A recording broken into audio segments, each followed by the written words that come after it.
వెంకట మాధవి హత్య కేసులో కీలక ముందడుగు పడింది. క్లూస్ టీం సేకరించిన ఆధారాలను పోలీసులు ఎఫ్ఎస్ఎల్ కు పంపారు. వెంకట మాధవిగా భావిస్తున్న వెంట్రుకలు, రక్తపు మరకలను ఫోరెన్సిక్ ల్యాబ్ కు పంపారు. మాధవి పిల్లలు తల్లి దగ్గర నుంచి శాంపిల్ సేకరించారు. వీటితో మాధవి DNA మ్యాచింగ్ కోసమే ఫోరెన్సిక్ పరీక్షలకు పోలీసులు నిర్ణయించారు. మరికొన్ని గంటల్లో పోలీసులకు DNA నివేదిక చేరనుంది. DNA నివేదికతో గురుమూర్తిపై చర్యలకు రంగం సిద్ధం చేశారు.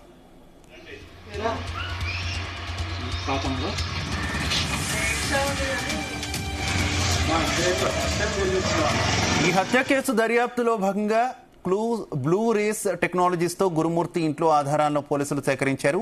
ఇదే సమయంలో ఈ నెల 14వ తేదీన రాత్రి నుంచి 16వ తేదీ రాత్రి వరకు నిందితుడు గురుమూర్తి సెల్ ఫోన్ సిగ్నల్స్, సీసీ కెమెరాల రికార్డ్ ఫుటేజ్ను కూడా పోలీసులు స్వాధీనం చేసుకున్నారు. కేసు దర్యాప్తుమై దేశంలోని ప్రధానమైన ఫోరెన్సిక్ నిపుణుల సహకారాన్ని పోలీసులు తీసుకుంటున్నారు. కేసులో ఈ పురోగతితో సంచలనం సృష్టించిన మాధవి హత్య కేసు మిస్టరీని పోలీసులు దాదాపు ఛేదించినట్లయింది. కేసు నుంచి తప్పించుకోవడానికి మాజీ సైనికుడు గురుమూర్తి పగడ్బందీగా ప్లాన్ చేయడంతో పోలీసులకు సవాల్గా మారింది. DNA పరీక్షలతో కేసును పోలీసులు కొలిక్కి తీసుకొస్తున్నారు.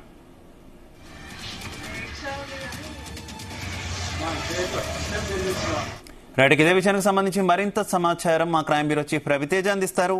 రవితేజ, మీర్పేట్ మిస్సింగ్ కేసుని బ్లూ రేస్ టెక్నాలజీ ద్వారా ఇన్ఫ్రారెడ్ పరికరాలను ఉపయోగించి పోలీసులు ఈ కేసుని ఛేదించేందుకు ప్రయత్నాలు జరుపుతా ఉన్నారు. ఇంకొన్ని గంటల్లో వీరు DNA సేకరించి, అటు కుటుంబ సభ్యుల యొక్క DNAలు కూడా సేకరించి మాధవిని హత్య చేసినటువంటి ప్రాంగణంలో DNA ఈ 2 శాంపుల్స్ ని కలెక్ట్ చేసి ఫోరెన్సిక్ ల్యాబ్ కి పంపించారు. ఫోరెన్సిక్ ల్యాబ్ రిపోర్టు కొన్ని గంటల్లో పోలీసులకు అందినటువంటి వెంటనే ఈ కేసుని హత్య కేసు కిందకి మార్చి నిందితుడిని మీడియా ముందు ప్రవేశపెట్టి అతన్ని రిమాండ్ చేయనున్నారు మీర్పేట్ పోలీసులు.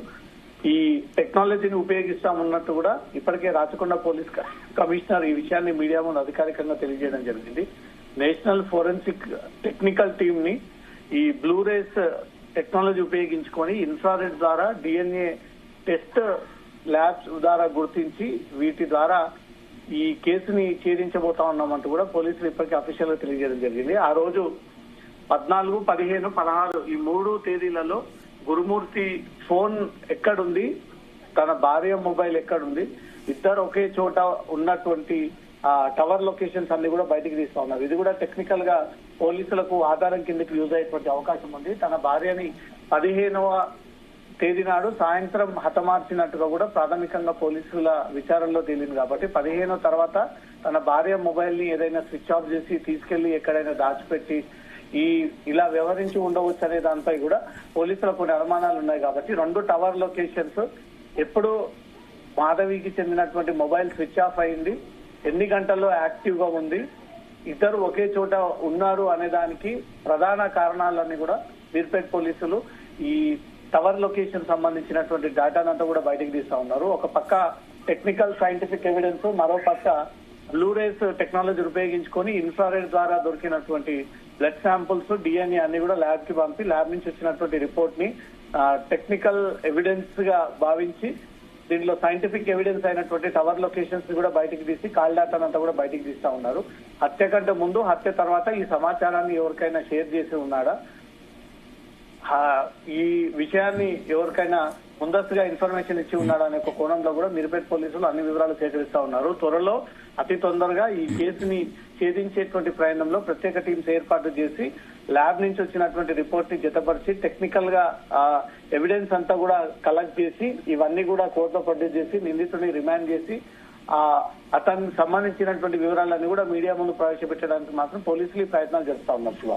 అయితే ఇంత పగడ్బందీగా హత్యకు ప్లాన్ చేయడం కావచ్చు, దాన్ని ఇంప్లిమెంట్ చేయడం కావచ్చు, చివరికి పోలీసులకు సహకరించట్లేదు. అసలు కనీసం ఈ మొత్తం వ్యవహారంలో అసలు ఏ సాక్ష్యం కూడా దొరకకుండా చేసినటువంటి నిందితుడిని మొత్తం వ్యవహారాన్ని ఏ రకంగా చూడొచ్చు అనుకోవాలి రవితేజ? పోలీసుల ముందు తన భార్యను చంపాని అని ఒప్పుకుంటున్నాడే తప్ప 3-4 విధాలుగా ఈ విషయాన్ని పోలీసుల ముందు కన్ఫ్యూజ్ చేస్తున్నట్టుగా తెలుస్తుంది. కొంత కన్ఫ్యూజన్ క్రియేట్ చేయడము, కొంత తెలివిగా ఈ విషయాలు ఎన్ని చెప్పినా కోర్టులో వీళ్ళు ప్రూవ్ చేయలేరు, కోర్టులో ఒకవేళ నన్ను ప్రవేశపెట్టినా తిరిగి తన భార్య మృతదేహం లేదు కాబట్టి నేనే చంపాననడానికి రీజన్ ఏముంది, సాక్ష్యాలు ఏమున్నాయి అంటూ కూడా గురుమూర్తి తరఫున న్యాయవాది ఈ విషయాలు కూడా కోర్టులో అడిగేటువంటి అవకాశం ఉంది. సో ఇతను తప్పించుకునేటువంటి ప్రయత్నం ఒక పక్క, చంపానంటూ దానికి ఆధారాలు లేవంటూ ఒక పక్క, కొద్దిసేపు తను క్షణికావేశంలో చంపాను కానీ ఏ అమ్మాయితో తనకు సంబంధాలు లేవంటూ ఒక పక్క రకరకాలుగా ఈ వాదనలు వినిపిస్తా ఉంటే కొన్ని పోలీసులు కన్ఫ్యూజన్లు ఏర్పడతా ఉన్నాయి. దానికంటే ముందు భార్య హత్యకు గురైందా లేదా, ఎక్కడ హత్యకు గురైంది, ఎలా హత్యకు గురైంది ఒక వివరాలు మాత్రం పోలీసులు సేకరిస్తా ఉన్నారు. అది టెక్నికల్ సైంటిఫిక్ ఎవిడెన్స్ తో మాత్రమే పాసిబుల్ అవుతుంది అనేది మాత్రం పోలీసులు భావించి ఆ వివరాలన్నీ కూడా చేపడతా ఉన్నారు. Okay, thank you.